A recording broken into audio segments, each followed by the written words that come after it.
Okay, so I watched the movie The Hobbit, An Unexpected Journey today, and while I'm talking, I made myself a drink, which actually will go to something else I'll say. I got a mini fridge. Is it closed? I wonder why my room is cold. And it's Kraken and Coke, which is, I don't know, I put a little bit more than I should have. And the reason why I made this, so I can talk more fluently and not be all weird around the camera, which alcohol helps. And so yeah, this is actually my copy of the book. It's actually a very old version of the book. You can hear my chair squeak a lot. I apologize. As you can tell, the page is a bit gray. And there is the page mark where I last started reading. This was a month ago when I started reading this because I wanted to get ready for the movie, and I, of course, didn't finish it. But this also is something I want to say. This is the smallest out of the, I believe, all of the J.R. Tolkien Middle-earth books. I think there's one called The Unfinished Tales, which is exactly what it sounded like. That might be smaller. And I got gas. I'm trying to be disgusting on camera. It's the smallest one, and yet they've made this one book 3 movies. I don't believe that's a good idea. 2, I believe, would be fine. 3 is way too much. But those aren't out yet, so I can't talk about the other ones. But what I will say is I believe the 3rd one is going to be a wrap-up between the 2 franchises, I think, being Lord of the Rings and the Hobbit. So the first one, it's hopefully not going to be any spoilers. I'm not even really going to, I'm just going to talk until I'm done talking kind of thing. I'm not going to go, oh no, I've been talking for a blah blah amount of time. So this video might be long or it might be short. I really don't know. And I probably won't be looking at you too much because of course, the picture is over here and you're over there. And I apologize, the sound is bad too, so that's all done. Let's talk about the movie. It starts off with talking about the dwarven, what happened to the dwarves before, let's see, a little bit chunk of time, a very small chunk of time before this takes place. Maybe a few years, maybe like just before. And it explains on how, this isn't really too spoiler, I don't think, but it explains how that they weren't too friendly with the elves, but they tried to be, and when in their need of trouble, which if you don't know, there is a dragon in this, the elves didn't help, which was bad, and there was the I'm sorry, the dragon attack, and there's also a orc attack, which gets into something. While showing this one orc attack, there is what I think they called the pale orc, and he was a more human orc. You know, the orcs, they seem like monsters. They're not smart, they're dumb, all that kind of thing. This guy seems like a more humanized orc in the sense of he has better thoughts, but he's also, he's still an asshole, but he has better, I guess, thoughts and stuff. And he's like the leader. From what I understand, that character is not in the book. They made him up just so the main dwarf can have a character to go against, like the protagonist antagonist kind of thing, which is fine when you watch the movie. If you don't know anything about like the book or the movie, you won't notice, you won't care. The fact that they made up a character to make, I guess, the movies longer, I don't know what you might think about that, but that's, whatever. But it shows how the beginning, the dragon, but they don't show the dragon. You know it's a dragon, but they don't show the dragon. You might see a wing, you might see a shadow, you might see a foot, but they won't show the face. And they show basically how the dwarves are rich, right? They mine for gold, and when this thing takes over, they get the hell out of there. And when a dragon goes to protect something, or not protect, but like owns something, it's usually gold, you know, but it's treasure, it won't leave it, or you know, whatever, until it dies. So they explain how this dragon is basically in the kingdom of the dwarves, you know, their mountain, I guess, is what they kept calling it. So from there, it cuts to old Bilbo. I'm literally going to explain this entire movie, so just so you know, this is going to be either spoilers, and it's going to be long too. But so, it cuts from there to Bilbo. And old Bilbo, by the way, not the Bilbo you're seeing in the trailer. This is the Bilbo from the one that we know in the Lord of the Rings. Now, this is actually my my Blu-ray collection. I got this a long time ago. I actually thought I was wearing it. Hell's my ring? Oh, there it is. The reason why I bought this way back, Walmart had a deal where you get this for like less than 20 bucks. All 3 theatrical versions. The extended cuts are like 30 to like an hour longer each movie, which I should pick those up. I can get them for like, you can get them actually, I think right now, the extended cuts on Blu-ray, 15 disc I think collection for under $40, which is really good. I think I might get that. But yeah, the Bilbo you know from this one, older Bilbo, and Frodo. Frodo isn't in the Hobbit, but how from that scene they go to them talking, and how I guess Bilbo is writing the story on his unexpected journey, and he's writing it for Frodo. I believe. In the scene, actually, they mentioned that they got to get ready for the party, which, if you've seen Fellowship of the Ring, is the like very first scene in the movie. So they're actually tying it up, little things, very nicely.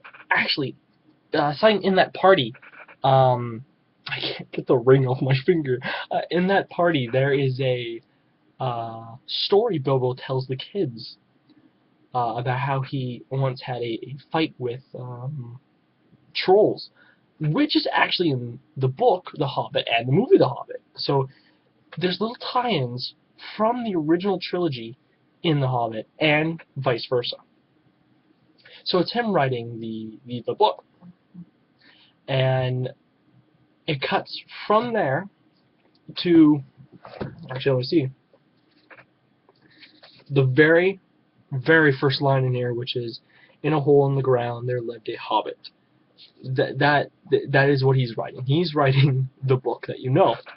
So from there it cuts to young Hobbit, played by Arthur something, who was in the British version of The Office, which I want to say something right here. People who go, "Oh, the British version of The Office is so much better than the American one," then why did it last for 2 seasons?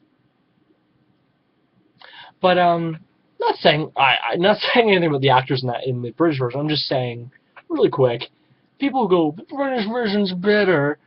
Well, this one, now I'm not saying I like Office anymore. I'm just saying this one's lasted much longer than your British one. But the actor in that who played Jim is Bilbo. You might have also seen him in Hitchhiker's Guide to the Galaxy, where he played Arthur. Maybe his name isn't Arthur. I think he played a character named Arthur in Hitchhiker's Guide to the Galaxy, the remake from a few years ago. He also plays in Sherlock Holmes, the new British series, not new, but you know, the recent British series. He plays not Sherlock, Holmes? Is that his name? Whatever, his partner. It's been a while since I've seen anything Sherlock, I'm not gonna lie to you. So he cuts to him smoking a pipe, which there is a few. They say it's tobacco. There is a scene. This is way into the movie that what's his name? Gandalf. I almost called him Ganondorf. Gandalf lets another character smoke from his pipe to calm him down. And my God, you can tell it's weed. It's hilarious, the scene. But like I was saying, it shows young Bilbo sitting just outside, sitting outside relaxing, because basically, I guess the hobbits are the most laziest race. They're always, well, not laziest, but they're always relaxing more, I guess. More village farm people. You know. So, from there, it's him relaxing, and Gandalf appears, which is done by the same actor, which is very good, because that actor had cancer. So the fact that he could actually come and do the movie is good. I remember he actually said that he wasn't going to do it. But I guess someone convinced him to, which is good. Because I don't think anyone else could play him, in my opinion. But he's shown, and he's tells, hey, Bilbo, do you want to come on an adventure? And he's just like, no. And then he acts very strange, and then Bilbo just is like, oh, this guy's crazy. Let's go inside. And he goes inside, and he's scratching at the door, and he looks out his window, and then Gandalf is looking back at him, and he's like, and he goes out, and you see that he sketched something in his door, which I hoped would have been talked about a bit more, because whatever he sketched in the door, it was a little symbol, which we learned that it was meant for the dwarves to figure out what house it was. But I wanted them to say what that marking meant. Just a little thing. Plus it glowed blue. Was that because of the magic? I don't know. Plus I think he did it with, like, it literally looked like there was a nail on the bottom of his staff. That he graffitied into his door. But yeah, so he puts the symbol on there, and then the following night, all these freaking dwarves start showing up at his door. And one thing I want to say is, they say their names maybe twice in the entire movie. The movie is 2 hours and 45 minutes. And they only say their names like twice, if that. And it's really fast, like, okay, there's alright, they're all here, kind of thing. Do you think you could go, oh, that's this one, oh, that's that one, oh, that's that one? I couldn't. Does it matter? No. Because your main dwarf is very Aragorn, very Aragorn-y. You know, to be the king kind of character. And he did it well. I think I liked all the dwarf characters, except there was one that there was two, actually. Two that almost seemed like comic relief, and it was the fat one. You'll see if you see the movie. I'll just say, there's a scene where they're all like sitting and eating, and they see the one fat guy, and he has like a little bowl thing, and they throw him a sausage, which makes the whole chair break, which comic relief character.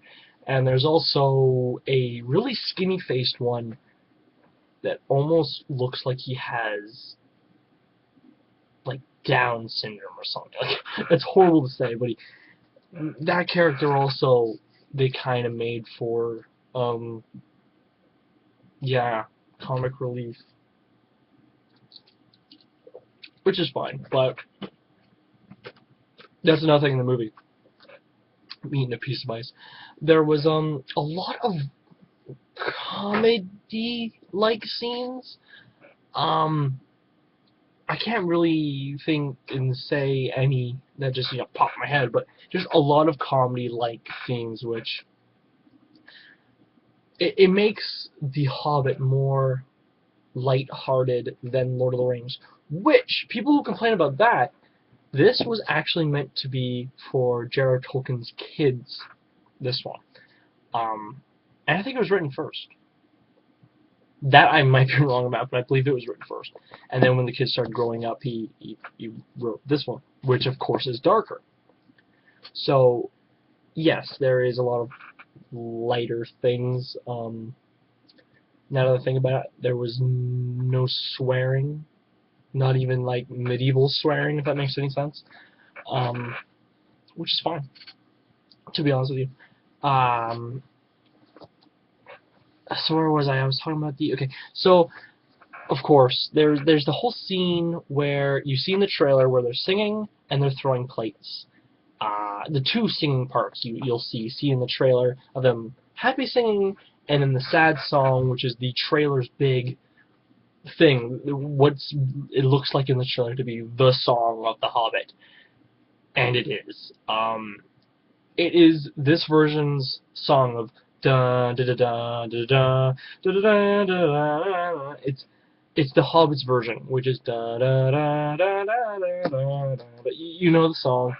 If you've seen the trailer, which you have, come on, you know you have. That song is the theme of The Hobbit, and I want to say right now, I like it better than the Lord of the Rings theme. By far. I don't know why, it's just better. Not to say that the Lord of the Rings theme wasn't in the movie. I think they played it once, and it was just really fast, same as the whole, like, the taking the hobbits to Isengard song.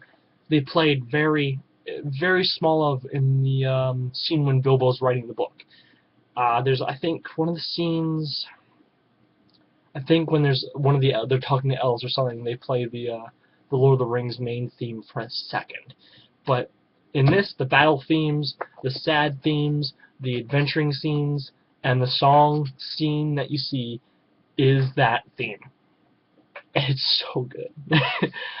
In the end of the film, oh, I just smashed my computer. At the end, I hope it's okay. In the end of the movie, there is it's the full version of the song done by a singer who helped, I guess it's in the book, but he helped write the song also longer. I don't know. But it's in the theme, or the ending, the credits. Which brings me to something else. The credits, the font. This is really weird.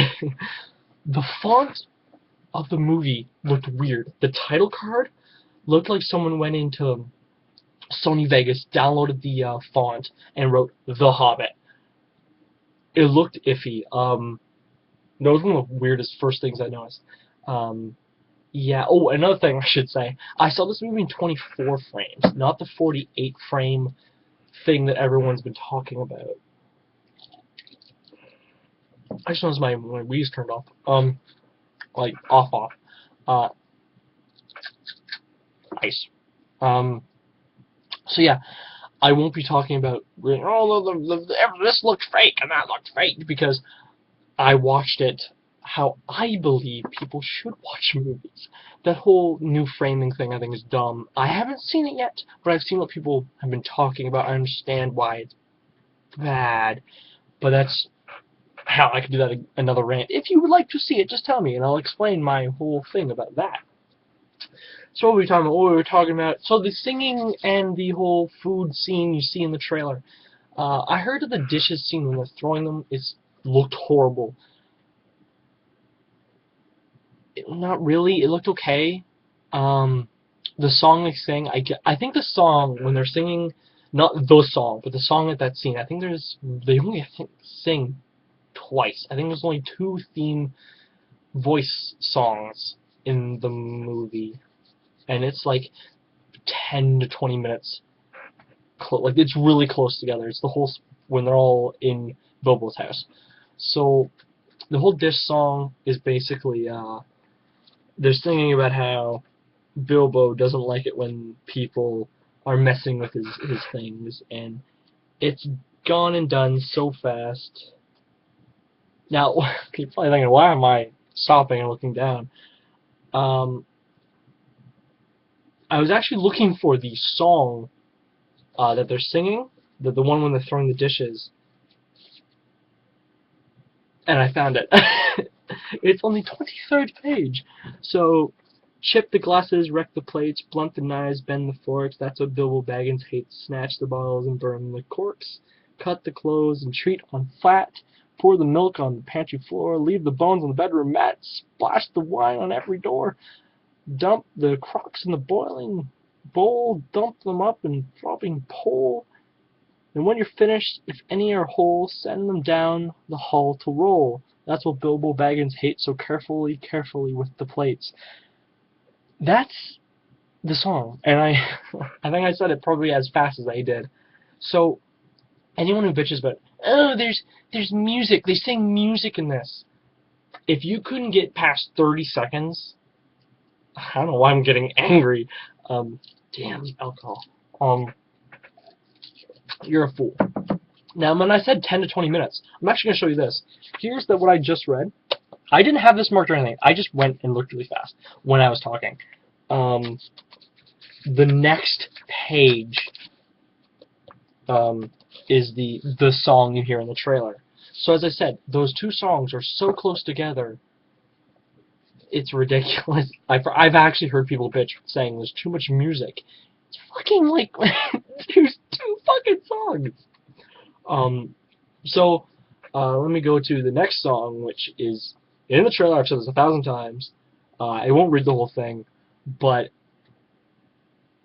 it is the theme of the movie. It's one of the things I think people going to the movie are waiting for.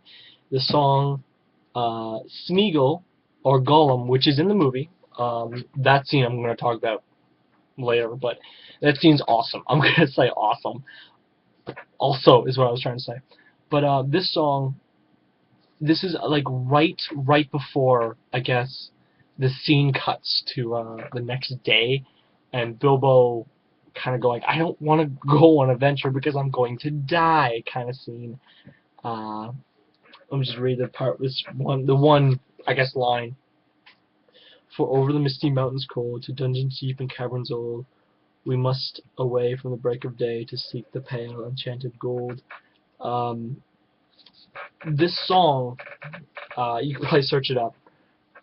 It's called, I think, Mountains Cold, I think, is actually the tale of the whole beginning scene where they were a great race. They, would get the dwarf. They would get gold. They were then the dragon came and burned everything up. Let's see. From the mountains smoked beneath the moon, the dwarves they heard a tramp of doom.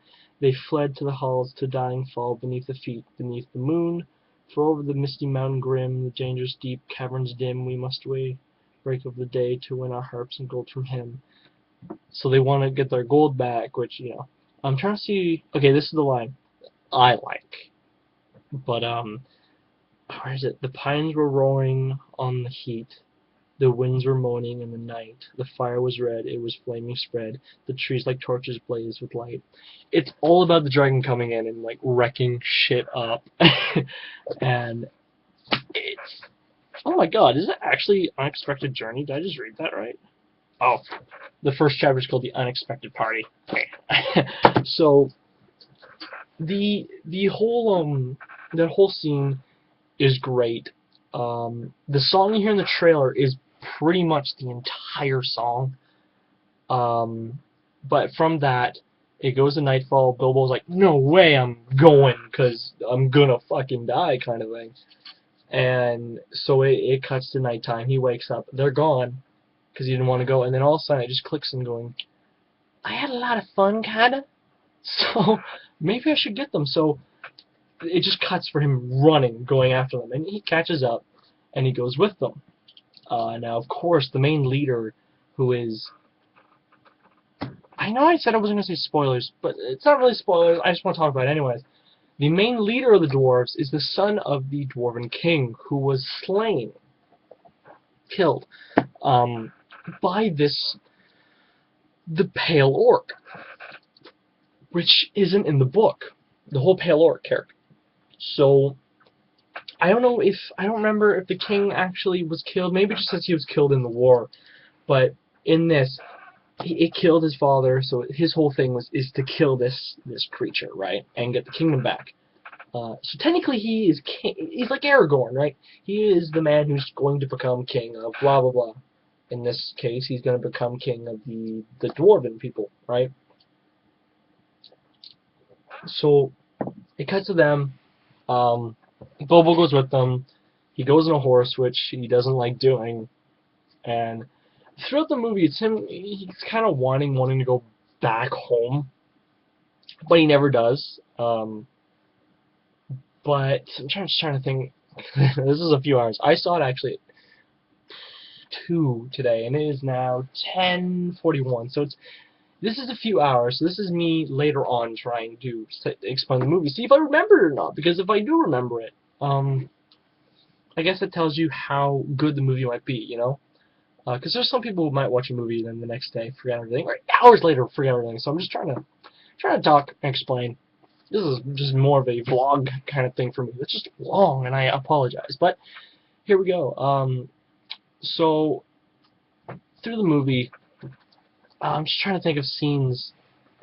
I just want to explain the whole beginning section, just so you know. But now I'm just going to talk about scenes. I'm not going to talk about the entire movie now. So the scene in the trailer, let me get to that, with Smeagol, is different in the movie. You see in the trailer that his reveal, he's on the rock, he's like, Baggins, like, he's a Baggins kind of line. That line is said in the movie, but it is not done there, because he's crawling down, and then when he jumps down, he asks him a few things, and then when he's sitting looking at him, then he says that line. So the trailer is a little deceiving. But this also gets to my next thing. The reveal for Gollum, I might call him Smeagol, either way, you know who I'm talking about, is iffy. It's not my favorite thing. I want to say that the capturing of Smeagol is so much better. It is beyond the Lord of the Rings. Mostly there's a few scenes where they do close-ups with the camera, and it's like, whoa. You can tell it's CG, of course, but it's so good, and you know that there is an actor, Andy Serkis, who is doing doing everything, all the facial things, all the crawling, everything that Smeagol's doing. And you can also tell that Smeagol is younger in this movie, because one thing, actually, they do a time cut. Like, when it shows the old, this is back at the beginning, where it shows old Bilbo, the young Bilbo, it says the years, like the year jump, and it's 60 years. Just found that interesting. That's probably something they probably said in here. Just the fact that they kind of displayed it so I guess the audience would know, was good, because it's interesting to know how old Bilbo might actually be, because Bilbo would have been maybe 20, 60 years, he's maybe 80 something. I know they do say his birthday in Lord of the Rings, but it's been since 2001 since Fellowship of the Ring came out, so give me some credit. Actually, that gets me to something else I want to talk about. 2001 was Fellowship of the Ring. Actors who are from that movie are in this movie. Some don't look like they've aged. Some do, and some you can tell there's something iffy. The one who doesn't look like he's aged, to me anyways, was Gandalf. But he, as I said, old, he's sick, he wasn't sure he was going to do the movies, but he looked fine in the movies, so I'm glad he was in there. But there's quite a few scenes where they show him running or fighting, and it's from behind, from the side, no face shots, so you can tell he couldn't do a lot of running. Actually, like, no running. Most of his scenes where they show his face, he's sitting, so it's kind of sad, really. And Frodo is in the movie. You see him in the trailer, but in the movie, the first part anyways, he might have 2 minutes of screen time, maybe 3. And actually, for a while there, I didn't think he was going to talk. I thought he was just going to have a face cameo kind of thing, and have Bilbo talking over, but he did have about 2 lines. And something else with that, Frodo, Elijah Wood was 19 in 2001. I think. That's just me roughly doing it. He was 19 when Fellowship of the Ring was being filmed. Let me just say that. And he's now 30. Does he look like he aged? Yes and no. He looked taller. Which is weird to say, but he looked taller in The Hobbit. And he's a hobbit. So the fact that he looked taller was just weird, in my opinion. It's just a little thing, right? The actor who played Bilbo, old Bilbo, does look like he aged. Hair-wise, I think that his hair was less white in Lord of the Rings. I think it was more of a gray color, so it looked weird. I'm not gonna lie. Now, I'm trying to think. I just want to talk about certain scenes now. There is a scene. Let's go. This is about. Let me just think. Middle of the movie. In the middle of the movie, there's a scene when this is far into them venturing. Oh, now I want to talk about another scene. Let me talk about another scene before this. Okay, so one of the big scenes, lots of people know. Oh, I think almost everybody knows in The Hobbit, is the troll scene, where there are 3 trolls, and they are cooking up horses. I think I was in the book. I know in the movie it was they were cooking up. They find out because there's some of the dwarves are supposed to be guarding, and they notice that 2 of the horses are gone. So they're like, "What the hell happened?" And they see a light, and they go check out the light, and they see that there's these 3 trolls. This scene was really good, but I think they extended it from the book. I think there's like extra lines and things, which kind of. Oh, that brings me to something else. Okay, I'll talk about that in a minute. There's a lot of extra things in this movie. As I said, they added a new protagonist character for the main dwarf guy, which I don't think was that smart. There is a lot more footage for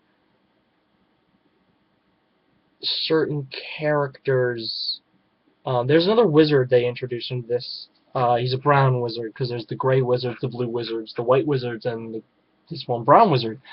And he is probably supposed to be one of the bigger funny things in the movie. And I just thought it was stupid. Without spoiling too much, he's like the nature wizard, but he's hopped up on mushrooms. There's a lot of drug references I noticed.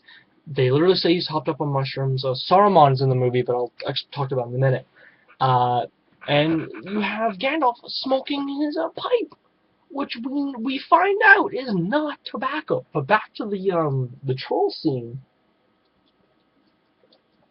Oh, sorry. The reason why I made a face was I swallowed ice cubes accidentally.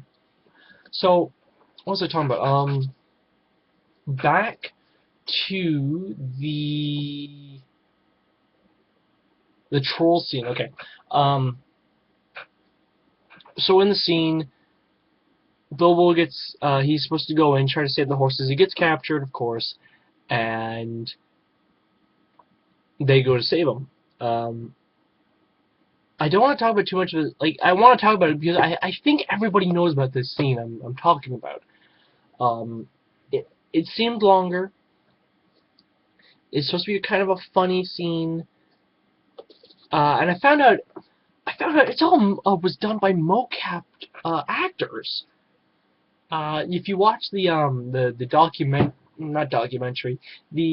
files that Peter Jackson released of him making the movie, you can see that it was mocap people.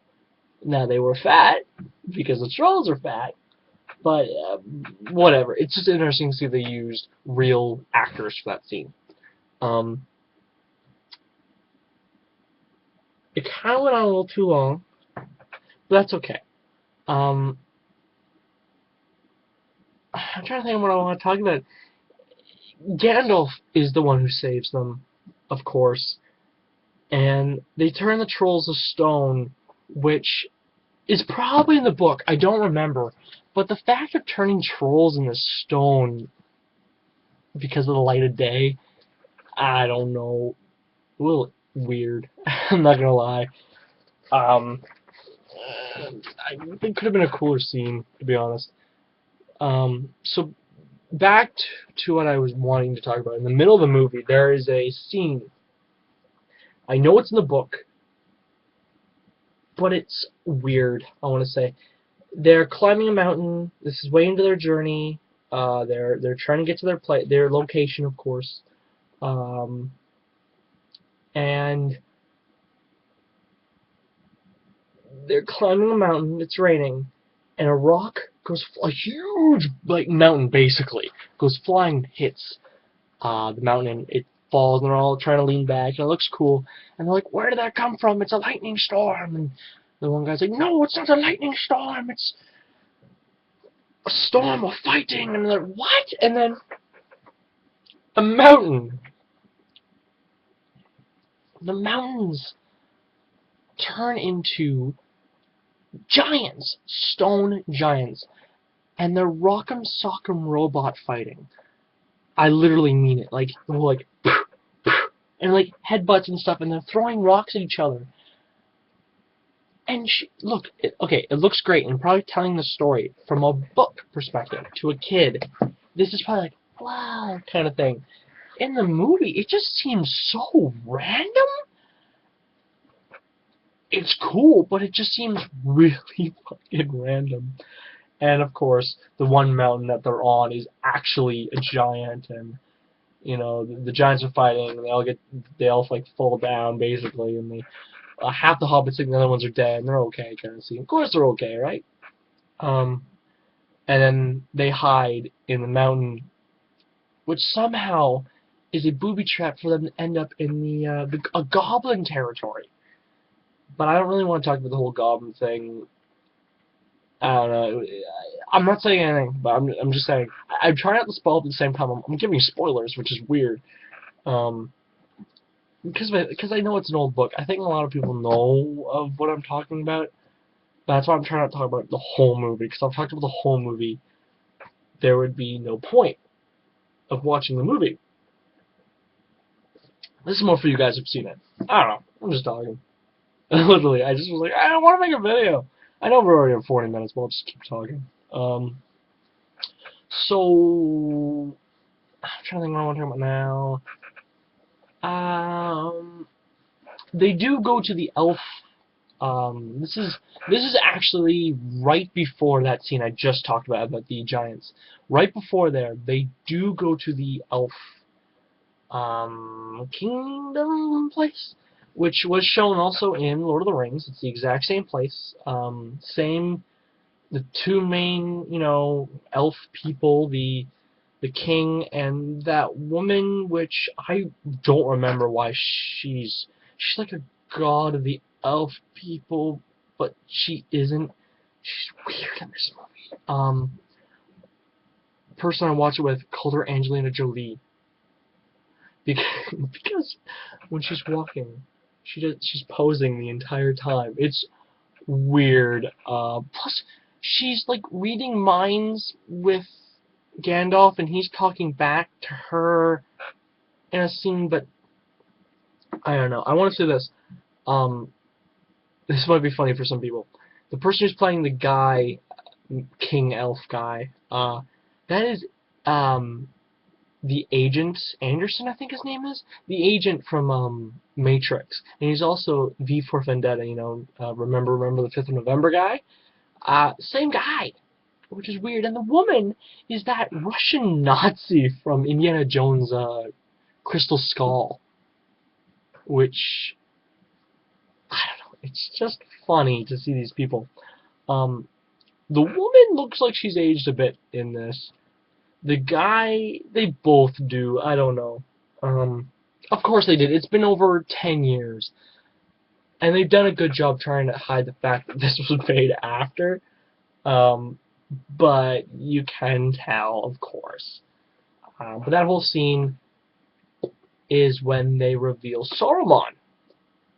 Saruman is only in this scene, so it's about a few minutes. That is all. He's talking to Gandalf.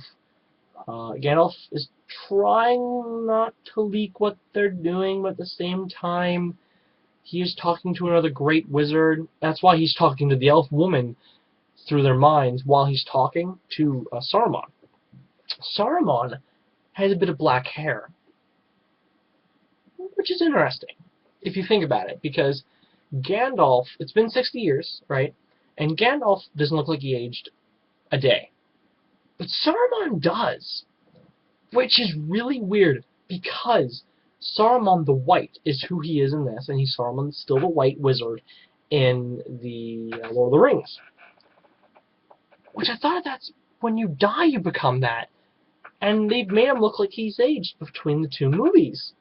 You know, from Hobbit to that. 60 years, of course, because he has black. It's white hair with black streaks, and then he has pure white. But he's still both Saruman the White.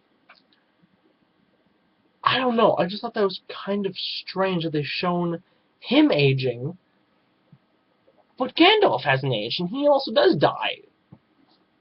Spoiler? I don't know. It's Lord of the Rings. Come on, I have one friend who has seen The Hobbit and hasn't seen that, and you know what the first thing he said was? There's a lot of walking in in The Hobbit, and I'm like, oh my god, have you seen this? Of course there's a lot of walking. The whole thing is about traveling. That's actually another thing I want to talk about. Bilbo, he's the straight man, I guess you could say it. He's the one who you as a person in the real world is supposed to relate to. You, of course, haven't done traveling to the point of where there's monsters, and you know, it's supposed to be a guy who lives at home, doesn't go really anywhere, traveling. And he's the guy you're supposed to relate to, and he does it well. Better than Frodo. But the actor-wise, I like Elijah Wood better as Elijah Wood. And the Arthur guy, I don't know if his actual name is Arthur. I don't like him as much as I don't know, it's hard. I like Elijah Wood as Elijah Wood. But as Frodo, don't like him as much as Bilbo, if that makes any sense at all. But yeah, I'm trying to think, what else can I talk about? We've all been going for if you're still watching, good. You're probably not actually watching the video, you're probably just listening to it, which is good. I'm feeling cold. What can I talk about? What can I talk about? I've almost got everything I've wanted to say out there. Actually, I'm going to talk about Smeagol. I know I talked about a bit about Smeagol, about his reveal, but the main reveal, I'm not sure if I actually said this, I didn't like, and that is because when they first show Smeagol, you know when you see a small animal and their eyes are glowing like blue, gray, yellow, that color you see in night. That's what they do to him. They do it about 3 times in the movie, maybe 2. One, it looks creepy, of course, but I don't think that's the reveal in the trailer is so much better than the reveal in the movie, in my opinion. But the whole scene with Smeagol is a good scene, I think. Basically, Smeagol and Bilbo have a bit of a riddle game, and it's whoever fails at the riddle first, either Smeagol eats him, because he's never had Hobbit before, which is strange. One thing I want to say is, he says he's Bilbo, and he's a Hobbit, and he's like, a Hobbit? We've never, you know, ate a Hobbit or whatever before. But Smeagol is a Hobbit. I just thought that was weird that he'd, I don't know, if, I guess I was Smeagol, I would have been, oh look, another Hobbit kind of thing. I know he's insane, but the fact that there's another Hobbit is interesting. And the weird thing is, why is Smeagol in the bottom of the Goblin place? It's weird. It almost seems like they crowbarred it in, but I know they didn't because it's in this. It just seemed weird. But the whole riddle game, the riddles, I think some of these riddles are going to be people are going to remember these, and they're going to say them out to people around, you know. Of course, I can't really remember them. But the one that gets Smeagol in the end, that makes Bilbo win, is what's in my pocket, which even I agree with Smeagol. That is unfair. There could be anything, but it gives him 3 guesses, and of course he says I think knife, hand, and nothing. I think that's where the 3 guesses were. One of them had another.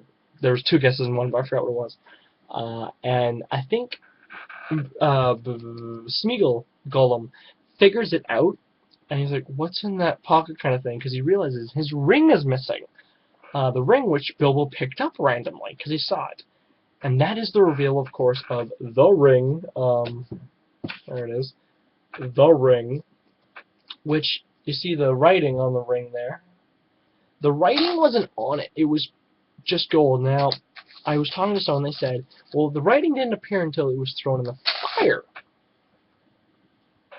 Is that true? I don't remember, to be 100% honest with you. I really don't remember if that's how the writing appeared. I think that's one of the times I saw it, but I thought the writing was always there, but whatever. And of course, I think how it happens, actually it shows it in the trailer, kind of, with Bilbo laying back and the ring falling towards him. I think Smeagol knocks him over because something happens and the ring falls on his hand, conveniently falls on his finger, which of course that ring, you know that ring was doing it on purpose. And of course it goes invisible. And then when Smeagol was trying to kill him, because Smeagol kind of figures out that his ring is missing, and he figures out that maybe Bilbo has it. Now throughout this entire movie they've been calling, the reason why Bilbo was there, because he's the, not the bagger. Man, what is it? I want to say like the person who steals things, but there's a word for it. Damn it! It's the reason why he is with the dwarves. He's the 14th member. You basically figure out one of the real reasons is because Bilbo, as a kid, they kind of hint to it, was an adventurous kid, and then when he grew up, he didn't become adventurous anymore. And Gandalf wanted Bilbo there because Bilbo didn't go adventurous, but then now he is, and that gives Gandalf courage or whatever to continue doing what he's doing. So yeah, so the fact that Bilbo, he gets a sword, he actually kills something at one point in the movie, and he also steals, is everything that they said was going to happen. The fate of Bilbo Baggins, which is also hinted at in the beginning of the movie.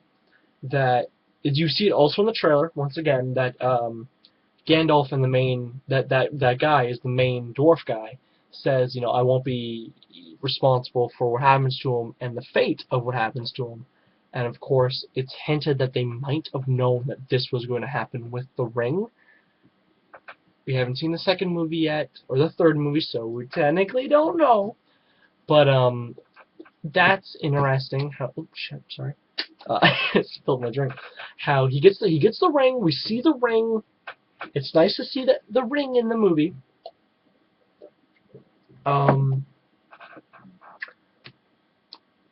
You know, from there, like it shows him, of course, he has it on, he goes invisible, and he figures out that he can use it. there's no, at this moment in time, there's no them talking about anything that the ring can do technically after effects and consequences about the ring. It just, they used it, they showed that he can use it. It also shows him that he's hiding it from the group, and this is the very end of the movie, pretty much. Which leads to him eventually getting with the group again, because he was separated for a little while, but when he gets back with the group again, they don't believe in him. They thought he ran away. Of course he didn't run away. He was invisible because of the ring, and then he takes the ring off, and he's like, I was here, and they're all happy that he was here, but of course the main dwarf guy's a little like, I don't know about you kind of thing. And the whole time, the movie, they don't know if Bilbo is going to be this good, like, they know he's a stupid little hobbit, right? Dwarves are these big guys who fight, kill, eat, whatever, and hobbits are these quiet little things, and they think that's what he's going to be throughout the movie, until near the end of the movie, where there is a scene when the pale orc, which is what they call him, comes in and tries, there's a group of people, killing them, like the whole group. They try to kill them, and the scene leads down to them, like, literally on the edge of a cliff, on the edge of a tree, and the king dwarf guy he's like, fuck it, kind of thing. I call him the king dwarf. He's the son of the king, the main dwarf, but I call him the king dwarf, and because technically he's going to be the king. You know he's going to be the king. We'll see it when it comes. So he's like, fuck this. So he climbs from the tree, goes to fight the guy. Of course, he gets beat up to the point where we think he's gonna be dead, and it looks like they're gonna do the finishing blow. And out of nowhere, Bilbo comes and tackles the guy who was going to cut his head off. So Bilbo saves the leader of the dwarves, and there's a scene where we look like it shows Gandalf talking to a butterfly. I don't know. He talks to a butterfly, and somehow these butterflies get these giant eagles to save them, and they fly them to this little mountain, little peak, I guess you could say, and it gets to this whole thing where it's like, the guy's alive. Somehow it looks. I'm not sure if Gandalf used a spell or not in this scene. He's chanting something, but he wasn't done chanting when the guy got back up, so it looks like he might have got back up on his own will and not Gandalf's magic. But there's also, I swear there's a scene where they say something about how magic can't bring people back. And they're like, only, like, because he's like, well, what other wizards are there if you can't bring people back? And he explains all the other wizards. But either he got him back and he's actually the strongest wizard, which I think that's probably what it is. I dropped the ring. I'll pick it up. So I think he's probably, that was a hint, a link back to the beginning of the movie saying he's the strongest wizard kind of thing. Or that was just the will of the dwarf guy getting up on his own because he was in the middle of chanting it. So I don't know. We'll see, kind of thing. And of course he gets up and he's like, you know what, Bilbo, you should never have come, blah, blah, blah, you're this weak guy. And he's like, you know what, I apologize for saying everything like that I used to say. And then Bilbo's like, oh shit. Like, it shows that the dwarf people, or the king dwarf guy anyways, because the other dwarves were okay with Bilbo, but the king guy was always like, yeah, kind of thing. And it shows that they finally, they can all work as a team and know that everyone's going to work as a team, if that makes sense. I'm almost done, so the video's going to end soon. So that's good. And the movie, this is pretty much the ending what I'm talking about. It goes, Bilbo, I think, is the one who turns after they kind of like do the whole scene. It goes, that mountain over there kind of thing. And it's the mountain that we see right here. The mountain that they need to get to, which is the doorway Basically, it's the mountain where the dwarves were, kind of thing, until the dragon ripped them out. And it shows the mountain, and they look like they might be halfway there. From where they walked, where Bilbo was, to where they are now, might be halfway. Meaning the next book, or sorry, the next movie might finish the book, and the third one will be what I thought, and that is will be filler between the two stories. So it shows the mountain, and then it goes to the mountain, and it shows this little bird fly from where they are to that mountain. And they're like, well, maybe it's a good omen kind of thing. And then it cuts to the bird flying literally on the mountain and picking up a snail shell, trying to eat the snail, and it's banging it against the wall, which creates an echo in the building, because it's hollowed out, because that's where they were. That's where the kingdom of the dwarves were. And it shows gold, and it shows all this gold, and then the gold moves up, and then you see a head of a dragon. You don't see the whole head, you see like this section, right? And then the eye opens up, and then it zooms up on the eye, and then it cuts to black to the credits. And literally the first thing I could think of when that happened was, it's over. It's 2 hours and 45. It's almost 3 hours, and I was like, it's over. It's and then we see the credits with the font that I mentioned in the beginning, saying the font looks funny. I don't know. It's the font that they've used in Lord of the Rings. It's the Elvish-looking font, but in English. If that makes, I think that's what it is. And I don't know. It doesn't look polished. I've actually heard reviewers saying the movie doesn't look done. It looks like it's a screener copy or a work print. I do see what they mean. There's a few scenes where you can tell things don't look right. But that doesn't take anything from the movie. It's a great fucking movie. It's just, I see the complaints people have. Just trying to think if there's anything I want to talk about, because I might have talked about everything. I think I talked about the elves. I'm not sure if I mentioned this, but the dwarf people and the elves, they have a bit of a conflict. It's more or less the dwarves have the conflict towards the elves, and the elves are like, hey, we're elves, kind of thing, you know, like, hey, we're high elves. You know, they're not just normal elves, they're high elves, kind of thing. You know what I mean by that. So yeah, the dwarves have their own issues, but it looks like I think that might get resolved in the next movie, because I know there's going to be a war. That is, I think, proven, and there's going to be, the dragons has to be killed. I'm not gonna lie, I haven't finished the book. I've read the first half 4 fucking times. So I know the movie I saw. I know. It's the other half I don't. So we're gonna see the next half. This is what I'm not probably gonna like. How they did the first, okay, so they're done filming. Okay, they're done. And they've been done filming for, I want to say almost 2 years now, but maybe a year. And then they did the trailer almost exactly 1 year ago, was the trailer for The Hobbit. Which in The Hobbit's trailer, I hope you've watched it when I've been talking about this. There's a scene when they're all at the door and they all fall through the door to Bilbo's house, and the green door totally looks like a green screen door, and I've been making fun of it, but in the movie it's actually that damn color, which it looks like a green screen door, and it looks like they were going to green screen something on the door, but I just dropped the ring again. It's not, and it's, I don't know. I don't know if that's what it looked like in Lord of the Rings. I'm going to have to rewatch the trilogy. This is the theatrical cut, I've already said.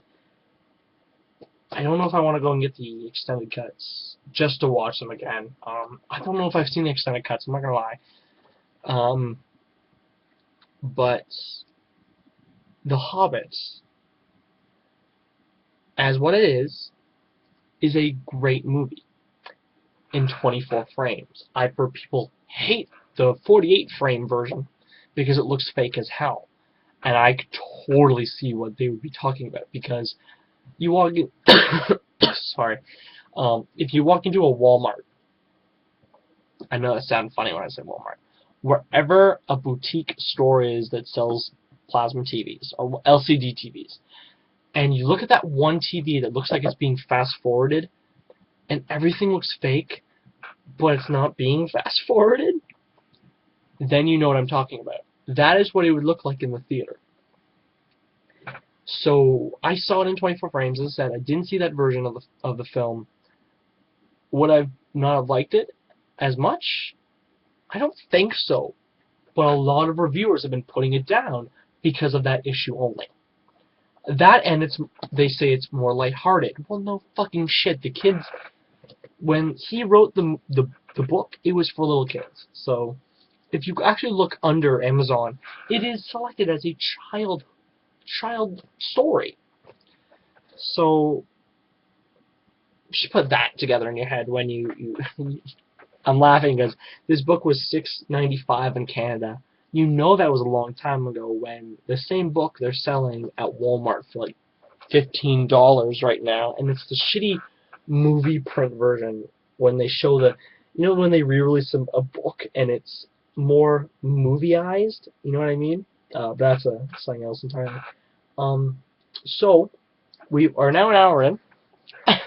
If you've watched this whole thing, please comment below and say dingle dangle,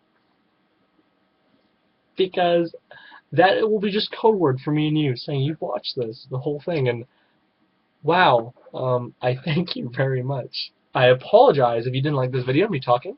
If you've watched it in the background of something else or while you're playing a game, that's fine. If you want me to do this again, please say it again and I'll do better quality. This is a direct upload to YouTube. So yeah, I give The Hobbit a 9 out of 10. Not 10 out of 10, because you gotta think about it this way.